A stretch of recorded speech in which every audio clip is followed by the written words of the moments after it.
ഗാസയിൽ ഭക്ഷണവും ആവശ്യ സാധനങ്ങളും എത്തിയിട്ട് 12 ദിവസം പിന്നിട്ടതായി റിപ്പോർട്ട്. ഇസ്രയേൽ ഹമാസ് വെടിനിർത്തൽ ചർച്ച ദോഹയിൽ പുരോഗമിക്കവെയാണ് ഇസ്രയേൽ ഗാസയ്ക്കുമേൽ ഉപരോധം ഏർപ്പെടുത്തിയതും ട്രക്കുകൾ തടയാൻ ആരംഭിച്ചതും. ഭക്ഷ്യവസ്തുക്കൾക്ക് പുറമെ ഇന്ധനത്തിന്റെ വിതരണവും തടഞ്ഞിരിക്കുകയാണ്. ഭക്ഷ്യവസ്തുക്കളുടെ വിതരണം തുടരണമെന്ന് ലോകരാജ്യങ്ങൾ ആവശ്യപ്പെട്ടിട്ടും ഇസ്രയേൽ വഴങ്ങിയില്ല.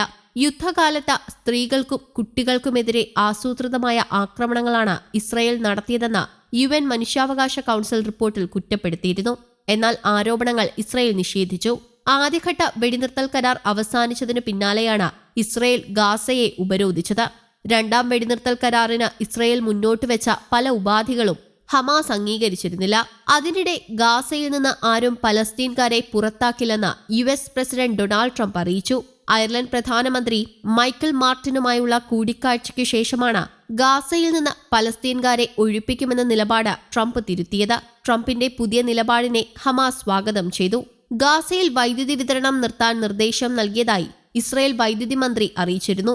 വൈദ്യുതി വിതരണം എത്രയും പെട്ടെന്ന് നിർത്തിവെക്കുന്നതിനുള്ള ഉത്തരവിൽ ഒപ്പുവെച്ചതായി മന്ത്രി എലി കോഹൻ പറഞ്ഞു.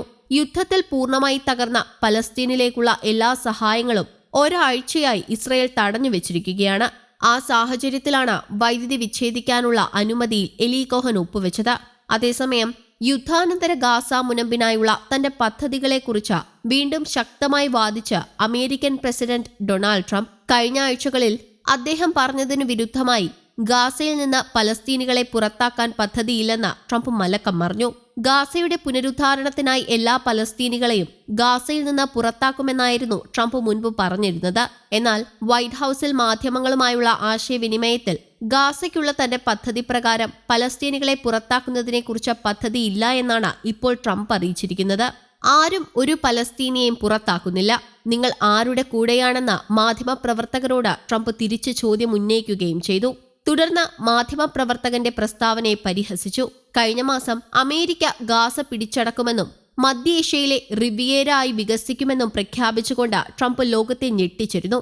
എല്ലാ അന്താരാഷ്ട്ര നിയമങ്ങളും ലംഘിച്ചായിരുന്നു ട്രംപിന്റെ പ്രസ്താവന. എല്ലാ പലസ്തീനികളെയും ഗാസയ്ക്ക് പുറത്ത് പുനരധിവസിപ്പിക്കുമെന്നും അവരെ തിരിച്ചുവരാൻ അനുവദിക്കില്ലെന്നും ട്രംപ് പറഞ്ഞു. പുനരധിവസിക്കപ്പെട്ട പലസ്തീനികൾക്ക് പിന്നീട് സ്വന്തം നാട്ടിലേക്ക് മടങ്ങാനുള്ള അവകാശമില്ലേ എന്ന ഫോക്സ് ന്യൂസിലെ മാധ്യമപ്രവർത്തകരുടെ ചോദ്യത്തിന് ട്രംപ് നൽകിയ മറുപടി ഞെട്ടിക്കുന്നതായിരുന്നു. ഇല്ല, അവർക്ക് വളരെ മികച്ച ഭവനങ്ങൾ ലഭിക്കുമെന്നതിനാൽ അവർ അങ്ങനെ ചെയ്യില്ല.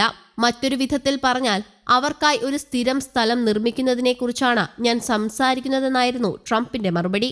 യുദ്ധം അവസാനിക്കുമ്പോൾ അമേരിക്കയ്ക്ക് ഗാസയെ ഇസ്രയേൽ കൈമാറുമെന്നും അപ്പോഴേക്കും എല്ലാ പലസ്തീനികളെയും വളരെ സുരക്ഷിതവും മനോഹരവുമായ സമൂഹങ്ങളിലേക്ക് പുനരധിവസിപ്പിച്ചിട്ടുണ്ടാകുമെന്നും ട്രൂത്ത് സോഷ്യലിലെ ഒരു പോസ്റ്റിൽ തന്റെ നിലപാട് ട്രംപ് വ്യക്തമാക്കിയിരുന്നു. News desk, Kerala Kaumudi.